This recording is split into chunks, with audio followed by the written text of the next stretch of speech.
Hello दोस्तों, video में आपका स्वागत है। मैं हूं राकेश कुमार और आप देख रहे हैं GIS NCERT। दोस्तों, आज हम हल करने वाले हैं कक्षा 9 के गणित विषय की प्रश्नावली 1.5 को। आज की इस वीडियो में हम इस प्रश्नावली को पूरी कंप्लीट कर देंगे। बाकी इससे पहली जो वीडियो है उसमें मैंने इससे पहली प्रश्नावली 1.4 को हल करके बताया है।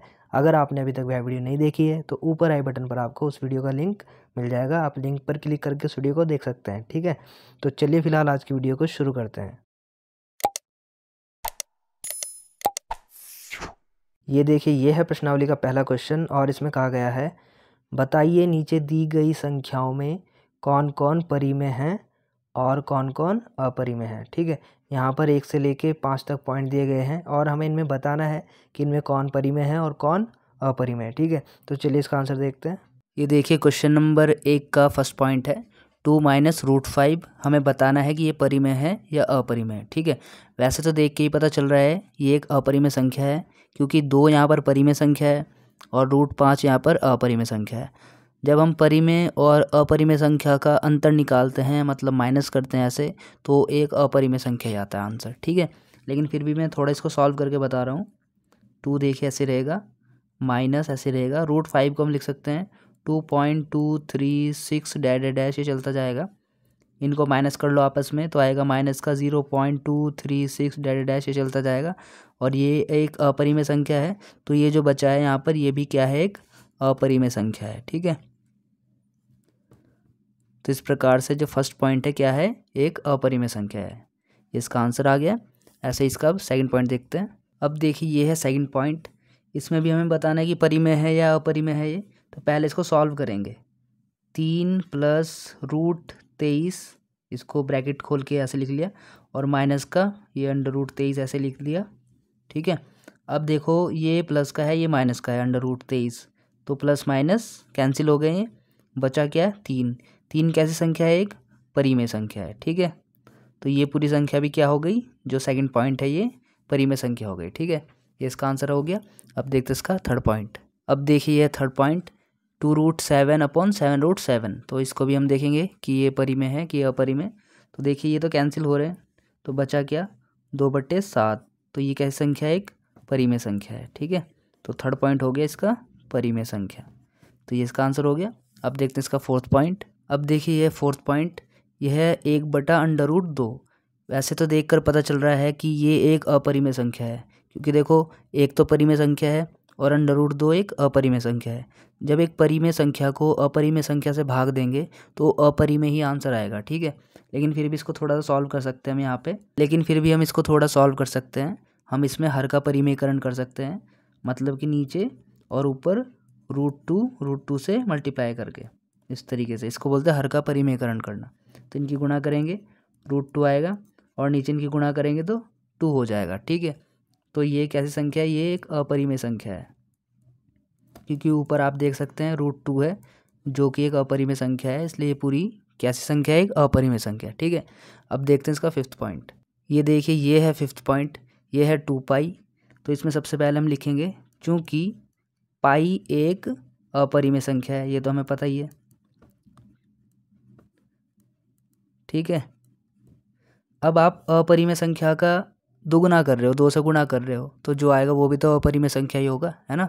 तो इसलिए 2π भी एक अपरिमेय संख्या है।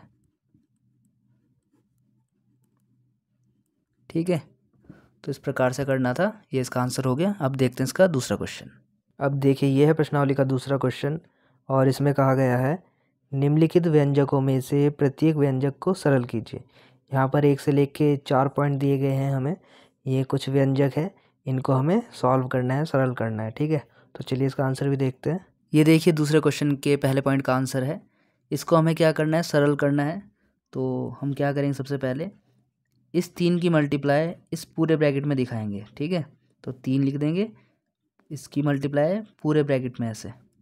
ठीक है, फिर इस √3 की प्लस का √3 इसकी पूरे में फिर से दिखाएंगे, इस तरीके से। इस टाइप के क्वेश्चन आपने पहले भी किए हुए हैं। अगर इस तरीके से ब्रैकेट में हो 2 नंबर इस तरीके से, तो आप क्या करोगे, पहले इसकी मल्टीप्लाई इस पूरे में करोगे जैसे कि यहाँ पे मैंने दिखाया है, फिर प्लस जो ये संख्या बच गई इसकी मल्टीप्लाई इस पूरे में करोगे, ठीक है। अब यहाँ पर मल्टीप्लाई कर लो, 3 दूनी 6 और इस किस में करोगे 3√2 आ जाएगा। इधर इस किस में करोगे 2√3 और इन दोनों की आपस में करोगे तो आएगा √6, ठीक है। √3 की √2 में करोगे तो √6 आएगा इसका आंसर, ठीक है। तो यही इसका आंसर हो गया, आगे इसमें कुछ सॉल्व नहीं होगा, तो ऐसे कैसे इसको छोड़ देना है, ठीक है। अब देखते हैं इसका सेकंड पॉइंट। ये देखिए ये है इसका सेकंड पॉइंट। सेकंड पॉइंट भी आप ऐसे ही कर सकते हैं, पहले इस 3 की गुणा इस पूरे ब्रैकेट में, फिर इस √3 की गुणा इस पूरे ब्रैकेट में, लेकिन यहाँ पर एक फार्मूला लग रहा है तो मैं फार्मूले के बेसिस पे आपको बताऊँगा, ठीक है। तो यहाँ पर फार्मूला लग रहा है a + b a - b वाला, ठीक है। तो जो कि होता है a² - b², ये वाला फार्मूला लग रहा है। ब्रैकेट में भी लिख के दिखा रहा हूँ, यहाँ पे a² - b² वाला फार्मूला लगा है, a + b a - b, ये वाला फार्मूला है। देखो a + b a - b, तो क्या हो जाएगा a² - b², तो वही मैंने कर दिया, ये a हो गया ये b हो गया, तो a² - b², ये तो हो गया 9 और ये हो गया 3। √3 का स्क्वायर करेंगे तो 3 ही रह जाएगा, 9 में से 3 गया तो कितना बचेगा 6, तो ये इसका आंसर आ गया, ठीक है।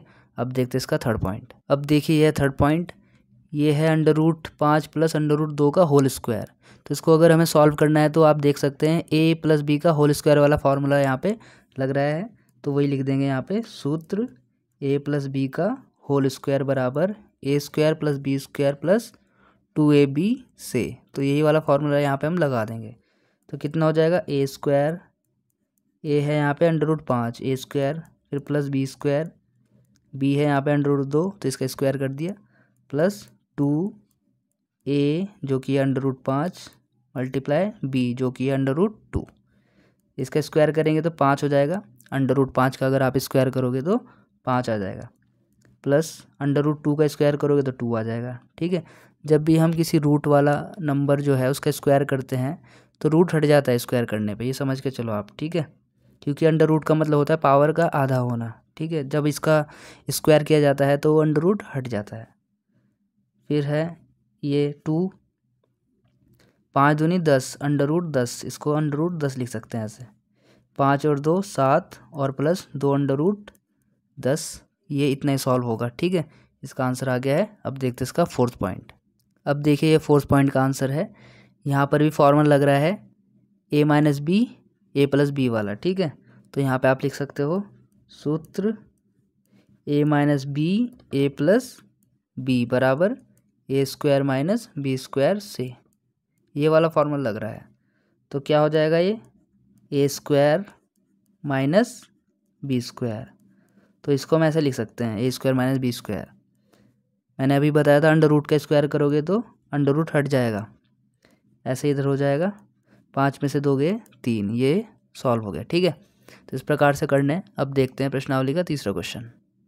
अब देखिए ये है प्रश्नावली का तीसरा क्वेश्चन और इसमें कहा गया है, आपको याद होगा कि पाई को एक वृत्त की परिधि मान लीजिए c और उसके व्यास मान लीजिए d के अनुपात से परिभाषित किया जाता है, अर्थात पाई बराबर c/d है।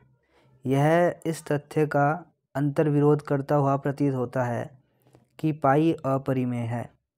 इस अंतर्विरोध का निराकरण आप किस प्रकार करेंगे? इस क्वेश्चन में कहा जा रहा है कि जो पाई है उसको हम किसके इक्वल मानते हैं, किसी वृत्त की परिधि यानी कि c/d, यानी कि ये चीज़ पाई बराबर c/d, यानी कोई भी वृत्त है अगर आप उसकी परिधि देखोगे और उसकी परिधि को उसके व्यास से भाग करोगे तो पाई की वैल्यू आएगी, ठीक है। ये हमें पता है। तो इससे ये समझ में आ रही है बात कि पाई एक परिमेय संख्या है, क्योंकि वो तो c/d के रूप में आ गई p/q के रूप में। जबकि हमें ये भी पता है कि पाई एक अपरिमेय संख्या है, तो यहाँ पे एक अंतर्विरोध आ रहा है कि यहाँ पे तो परिमेय पता चल रहा है और यहाँ पे अपरिमेय है, ठीक है। तो ये जो अंतर्विरोध आ रहा है इसका निराकरण आप किस प्रकार करेंगे ये बताना है, ठीक है। तो चलिए इसका आंसर भी देखते हैं। ये देखिए ये है तीसरे क्वेश्चन का आंसर। यहाँ पर जो आंसर होगा वो इस प्रकार से होगा, यहाँ कोई अंतर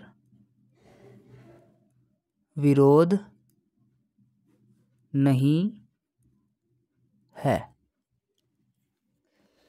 क्वेश्चन में कोई अंतर विरोध नहीं है, क्योंकि हमें पता है पाई की वैल्यू है C/D और पाई को मैं लिख सकता हूँ 22/7 बराबर C/D।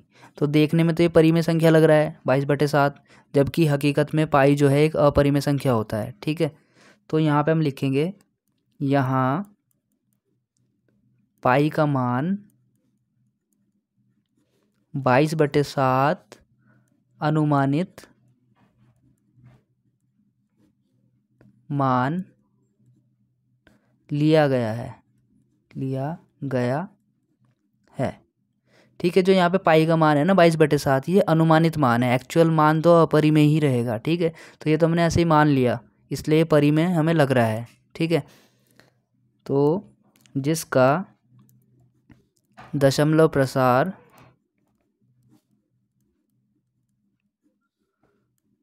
अनवसानी अनावर्ती है। अगर हम 22/7 का दशमलव प्रसार निकालें तो वो एक अनवसानी अनावर्ती आएगा, मतलब कि वो एक अपरिमेय संख्या होगी। ठीक है, तो यहाँ पे कोई भी अंतर्विरोध नहीं है, सही है।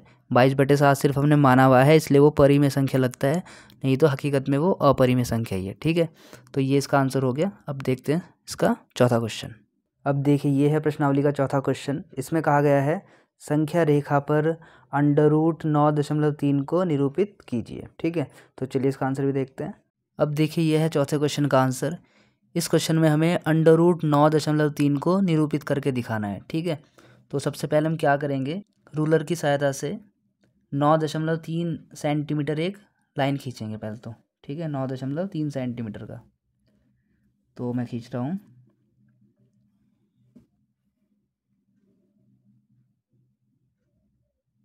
ये देखिए, यहाँ पर 9.3 सेंटीमीटर तक की एक लाइन मैंने खींच दी है। इसको थोड़ा मैं डार्क कर लेता हूँ ताकि आपको ठीक से दिखाई दे जाए। ठीक है, ये लाइन है, इसका नाम मैं दे रहा हूँ AB। ये है 9.3 सेंटीमीटर की मैंने खींची है, लेकिन मैं यहाँ पे सेंटीमीटर नहीं लिख रहा हूँ क्योंकि ये यूनिट है, आप यूनिट भी बना सकते हो। ठीक है, आप जैसे यहाँ पर 1 सेंटीमीटर एक छोटी सी यूनिट हो गई, तो आप 2 सेंटीमीटर के हिसाब से भी एक यूनिट बना सकते हो, तब ये लाइन लंबी बन जाएगी। तो मैंने तो यहाँ पे 1 सेंटीमीटर को 1 यूनिट के हिसाब से माना है, इसलिए 9.3 सेंटीमीटर के हिसाब से मैंने लाइन खींच दी है, वही यूनिट भी हो गई। ठीक है, अब क्या करना है मुझे, इसमें 1 यूनिट और ऐड करनी है। ठीक है, यहाँ पर मैंने 1 यूनिट का मतलब 1 सेंटीमीटर लिया है, तो मैं इसमें 1 सेंटीमीटर और ऐड करूँगा, बढ़ाऊँगा यहाँ पे आगे। ठीक है, यहाँ पर बस 1 सेंटीमीटर बढ़ाना है। अगर आपने 2 सेंटीमीटर को 1 यूनिट माना है तो 2 सेंटीमीटर बढ़ाना पड़ेगा आपको। ठीक है, लेकिन हमने क्योंकि 1 सेंटीमीटर को 1 यूनिट माना है, इसलिए हम यहाँ पर सिर्फ 1 सेंटीमीटर ही और आगे बढ़ाएंगे, ऐड करेंगे इसमें। ठीक है, ये देखिए मैंने 1 सेंटीमीटर यहाँ पे और ऐड कर दिया है। अब ये हो गया AB, तो इसका नाम क्या देंगे हम, C। ठीक है, ये हो गया BC पॉइंट। अब हमें क्या करना है, जो ये AC लाइन है इसका बीच का जो पॉइंट है, मिड पॉइंट हमें ढूंढना है। ठीक है, तो उसको ढूंढेंगे। इसके लिए हम क्या करेंगे, इस लाइन से आधी दूरी भर के प्रकार में ऐसे चाप लगाएंगे, इधर और इधर ऐसे। ठीक है, दोनों ओर चाप लगा देंगे, ऐसे देख सकते हैं आप, दोनों ओर मैंने चाप लगाए हैं, इधर से भी ऐसे और इधर से भी। फिर देखना है कि ये कट करने चाहिए आपस में, आप देख सकते हैं, अभी दिखा देता हूँ मैं आपको। ये देखिए, इस प्रकार से कट करेंगे। ठीक है, आधे से ज़्यादा दूरी लेके इस लाइन से, देखो लाइन आधी यहाँ पर है, इससे ज़्यादा दूरी लो और इधर भी चाप लगाओ, इधर भी चाप लगाओ ऐसे, फिर वही दूरी लेके ऐसे इधर और इधर, तो ये कट कर जाएंगे ऐसे। इससे क्या होगा, हमें इसका मिड पॉइंट मिल जाएगा लाइन का, जो ये हमारे पास लाइन सेगमेंट है, रेखाखंड है, इसका मिड पॉइंट मिल जाएगा। ये मिल गया, देखो यहाँ पे। ठीक है, मिड पॉइंट कैसे ढूंढा हमने, जहाँ पे ये दोनों पॉइंट ऐसे कट करेंगे ना ऐसे, तो बीच में वहीं पे मिड पॉइंट मिल जाएगा। तो ऐसे करके दिखाने की ज़रूरत नहीं है, सीधा यहाँ से ऐसे मिड पॉइंट ढूंढ लो, इसका नाम दे देंगे O। ठीक, अब क्या करेंगे हम, OA या OC कोई भी डिस्टेंस ले लो अपने प्रकार में, और एक अर्धवृत्त खींच दो, सेमी सर्कल खींच दो ऐसे। ठीक है, इस तरीके का सेमी सर्कल आ जाएगा। A और C से ऐसे काटेगा, इसको पूरा अर्धवृत्त बन जाएगा। यहाँ पर आपको थोड़ा एक काम और करना है, आपको दिखा देना है कि ये यहाँ से यहाँ तक 9.3 यूनिट की डिस्टेंस है और यहाँ पर 1 यूनिट की डिस्टेंस है, ये थोड़ा दिखा देना है। ठीक, अब आपको क्या करना है, इस बी पॉइंट से यहाँ पर एक सीधी 90 डिग्री के एंगल पे एक लाइन खींचनी है। ठीक है, इसके लिए आप डी का भी यूज़ कर सकते हो या फिर आर्क लगाने पड़ेंगे आपको, चाप द्वारा कर सकते हो। ठीक है, तो मैं डी का यूज़ कर रहा हूँ, ये ज़्यादा आसान हो जाएगा हमारे लिए। तो यहाँ पे डी को रखना है आपको इस पॉइंट पे ऐसे, और 90 डिग्री आपको मिल रहा है सीधा, यहाँ पे पॉइंट लगा लो ऐसे। अब इन दोनों पॉइंट को मिला देंगे, यहाँ से तो डैश डैश लेना है और यहाँ पे डार्क ऐसे करके मिला देना है। ठीक है, तो ये मिल गए 90 डिग्री के एंगल पे। अब ये जो पॉइंट है, इस पॉइंट का नाम हम दे देंगे डी, ABCD। ठीक, अब यहाँ से यहाँ तक की जो लेंथ आई है, यानी कि इसकी जो लंबाई है वो कितनी है, √9.3। ठीक है, तो इस प्रकार से √9.3 को हमने यहाँ पे निरूपित करके दिखा दिया है। ये जो लाइन आई है यहाँ से यहाँ तक BD जो लाइन है वो क्या है, √9.3। आंसर में आप इसको ऐसे भी लिख सकते हो, BD बराबर √9.3, ये इसका आंसर हो गया। ठीक है, अब देखते हैं इसका अगला क्वेश्चन। अब देखिए, ये है इस प्रश्नावली का 5वां क्वेश्चन और ये इस प्रश्नावली का आखिरी क्वेश्चन भी है। इसमें कहा गया है निम्नलिखित के हरों का परिमेयकरण कीजिए। यहाँ पर हमारे पास कुछ संख्या दे दी गई हैं, इसमें जो हर है यानी कि नीचे वाला जो नंबर है, इनका हमें क्या करना है, परिमेयकरण करना है। परिमेयकरण क्यों, क्योंकि यहाँ पर आप नीचे देखोगे ये सभी नीचे अपरिमेय संख्या दी हुई है और हमें नीचे क्या बनानी है, परिमेय संख्या बनानी है। इसी को बोलते हैं हरों का परिमेयकरण करना। ठीक है, तो चलिए इसका आंसर भी देखते हैं। ये देखिए क्वेश्चन नंबर 5 के पहले पॉइंट का आंसर है, इसमें हमें हर का परिमेयकरण करना है। तो देख सकते हैं आप, नीचे अपरिमेय संख्या है, इसको यहाँ पे हमें परिमेय लेके आनी है संख्या। ठीक है, तो इसके लिए हम क्या करेंगे, सबसे पहले अंश व हर में √7 से गुणा करने पर, यानी कि ऊपर नीचे इस संख्या में √7 से हमें गुणा करनी है, यहाँ पर भी और यहाँ पर भी अंश हर में दोनों में गुणा कर रहे हैं। तो जब इसमें गुणा करेंगे तो √7 रह जाएगा, और जब √7 की √7 में करेंगे तो कितना आएगा, 7। और यही इसका आंसर हो गया। नीचे देख सकते हैं आप, हर का परिमेयकरण हो चुका है। अब देखिए यहाँ पे एक परिमेय संख्या आ चुकी है। ठीक है, इस प्रकार से करना है। अब देखते हैं इसका सेकंड पॉइंट। अब देखिए ये सेकंड पॉइंट का आंसर, इसमें भी हमें हर का परिमेयकरण करना है। तो इसमें हमें क्या करना है, अंश व हर में √7 प्लस √6, जो यहाँ पर संख्या है वही यहाँ पे लिखनी है, लेकिन जो इसका साइन है वो हम बदल देंगे। ठीक है, जबकि इससे पहले वाले क्वेश्चन में हमने क्या किया था, क्योंकि सिंगल था √7 तो उसमें ऐसा कुछ नहीं होगा, लेकिन ऐसे डबल वाले होंगे तो उस केस में हम क्या करेंगे, यहाँ से साइन चेंज कर देंगे। अगर यहाँ पे माइनस है तो यहाँ पे प्लस कर देंगे, और यहाँ पे प्लस होगा तो यहाँ पे माइनस कर देंगे। ठीक है, फिर उससे ऊपर नीचे गुना कर देंगे। ठीक, तो अंश व हर में √7 प्लस √6 से गुणा करने पर,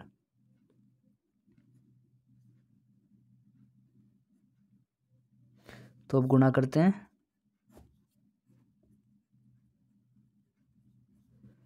इधर √7 प्लस √6 और नीचे भी इसी से गुणा कर दिया हमने। ठीक है, यहाँ पे गुणा होगी तो ये आ जाएगा √7 और √6। नीचे गुणा करेंगे तो इस तरीके से लिख पाएंगे इसको, दोनों को ऐसे लिख लेंगे ब्रैकेट में, साथ साथ आ गए ऐसे गुणा करके। ठीक, अब ये तो देखिए ऐसे रहेगा। यहाँ पर आप देख सकते हैं a - b a + b का फॉर्मूला लग रहा है, तो हो जाएगा a² - b²। तो यहाँ पे हम लिख भी सकते हैं, क्योंकि a - b a + b वाला फॉर्मूला यहाँ पे लग रहा था, तो a² - b² हो गया है। तो ये तो देखिए ऐसे रहेगा। ठीक, नीचे ये कितना बन जाएगा, 7, और ये कितना बन जाएगा, 6 स्क्वायर करने पर अंडर गायब हो जाएगा। तो नीचे कितना बचा यहाँ पे, नीचे तो 1 बच जाएगा, और ऊपर ये बच गया √7 प्लस √6। नीचे 1 ज़रूरी नहीं है लिखना, तो आप इसको सिंपली √7 प्लस √6 लिख सकते हैं। ये इसका आंसर हो गया। ठीक है, और नीचे आप देख सकते हैं हर का परिमेयकरण हो चुका है, नीचे एक परिमेय संख्या आ चुकी है, एक एक परिमेय संख्या होती है। ठीक है, अब देखते इसका थर्ड पॉइंट। अब देखिए ये थर्ड पॉइंट का आंसर, इसमें लिखेंगे हम अंश व हर में √5 माइनस √2 से गुणा करने पर। आप देख सकते हैं यहाँ पर क्योंकि प्लस था तो यहाँ पे माइनस करना है बस, ठीक है, बाकी वही रखना है, तो उससे ऊपर नीचे गुना करनी है। अब देखिए ये ऐसे रहेगा, इसके ऊपर नीचे गुना कर लेंगे यहाँ पे इस तरीके से। 1 में मल्टीप्लाई होगी तो ये रहेगा, यहाँ पर होगी तो इस तरीके से लिख लेंगे, ठीक है। अब हम यहाँ पे देखेंगे √5 माइनस √2 तो ऐसे रहेगा। ये फार्मूला बन गया a + b a - b का, तो a² माइनस b² वाला फार्मूला चल जाएगा। लिख दो यहाँ पे चाहे a + b a - b बराबर a² माइनस b², ये वाला फार्मूला यहाँ पे लग गया है। तो √5 माइनस √2 तो ऐसे रहेगा, नीचे ये हो गया 5 और ये हो गया 2, √5 माइनस √2, नीचे 5 में से 2 गया तो बचा 3। इसको आप ऐसे भी लिख सकते हो 1/3 और √5 माइनस √2। ये देखिए हर का परिमेयकरण हो चुका है, ये इसका आंसर आ गया है। अब देखते इसका चौथा पॉइंट। अब देखिए ये है इसका फोर्थ पॉइंट का आंसर, इसमें भी लिख देंगे हम अंश व हर में √7 + 2 से गुणा करने पर, ठीक है। यहाँ पे देख सकते हैं आप माइनस है तो प्लस लेके चलना है, गुणा कर लो, यहाँ पे माइनस है, √7 + √2, √7 + √2, इनसे गुणा कर रहे हैं हम।